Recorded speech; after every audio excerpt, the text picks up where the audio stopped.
Start में Spiderman suit up नहीं करता था, बस ऐसे ही नॉर्मल कपड़े पहन के डाल के आ जाता था। बट जैसे जैसे समय बीता वैसे वैसे मार्वल की मूवीज़ में चेंजेस आए और स्पाइडरमैन भी आयरन मैन की तरह सूटअप करने लगा, नैनोटेक सूटअप।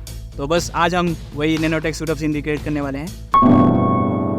सबसे पहले हम स्पाइडरमैन का मॉडल डाउनलोड करेंगे, फिर उसमें नैनोटेक का इफेक्ट डालेंगे। नैनोटेक का इफेक्ट आप यूट्यूब से कहीं से सीख सकते हैं, मैंने भी वहीं से सीखा है। मैंने एग्जैक्टली सेम नहीं बनाया, थोड़ा सा अलग बनाया ताकि देखने वालों को थोड़ा वेरिएशन मिले। तो अब हम शूटिंग करेंगे, लेकिन इस बार हम जो शूटिंग करेंगे उसमें स्टिल कैमरा नहीं होगा, बल्कि कैमरे में थोड़ी मूवमेंट होगी।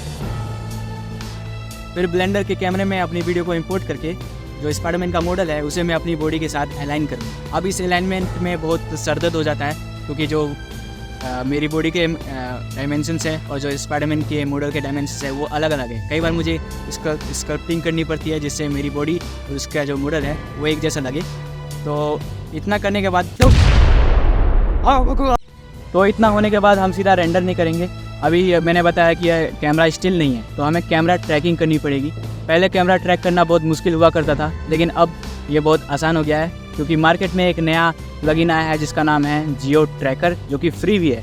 तो बस इसमें कैमरा सिलेक्ट करके, फ्रेम सिलेक्ट करके, क्लिप सिलेक्ट करके और ज्योमेट्री सिलेक्ट करके जो हमें कैमरा ट्रैक करना है, हमें ऑब्जेक्ट ट्रैकिंग नहीं करनी है, तो हम कैमरा सिलेक्ट करेंगे।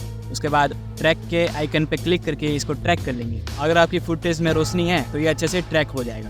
तो रेंडर करने से पहले मैं एक प्रॉब्लम के बारे में बात करना चाहूँगा, जो कि शुरुआत में हर कोई फेस करता है। क्या होता है कि जब भी हम कोई मॉडल डाउनलोड करते हैं तो वो हमेशा कार्टूनिश लुक देता है, वो रियलिस्टिक नहीं लगता है। तो इसको हम रियलिस्टिक कैसे कर सकते हैं? तो इसके लिए मैं दो चीज़ें करता हूँ, एक है इम्परफेक्शंस और दूसरा है डिस्प्लेसमेंट। इम्परफेक्शन वो चीज़ें होती हैं जिससे कोई गंदे निशान, जैसे फिंगरप्रिंट्स, स्क्रैच, उनको बस गूगल से डाउनलोड करना है और अपने बेस कलर में डाल देना है।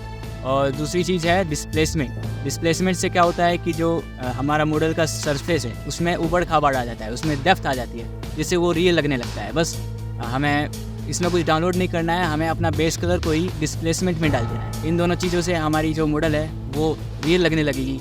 ये दोनों चीज़ करने के बाद आप देखना कि आपका मॉडल कितना बदल जाएगा। तो अब हम रेंडर कर लेंगे और अब आप फाइनल रिवील देख सकते हैं फ़ोन को रोटेट करके।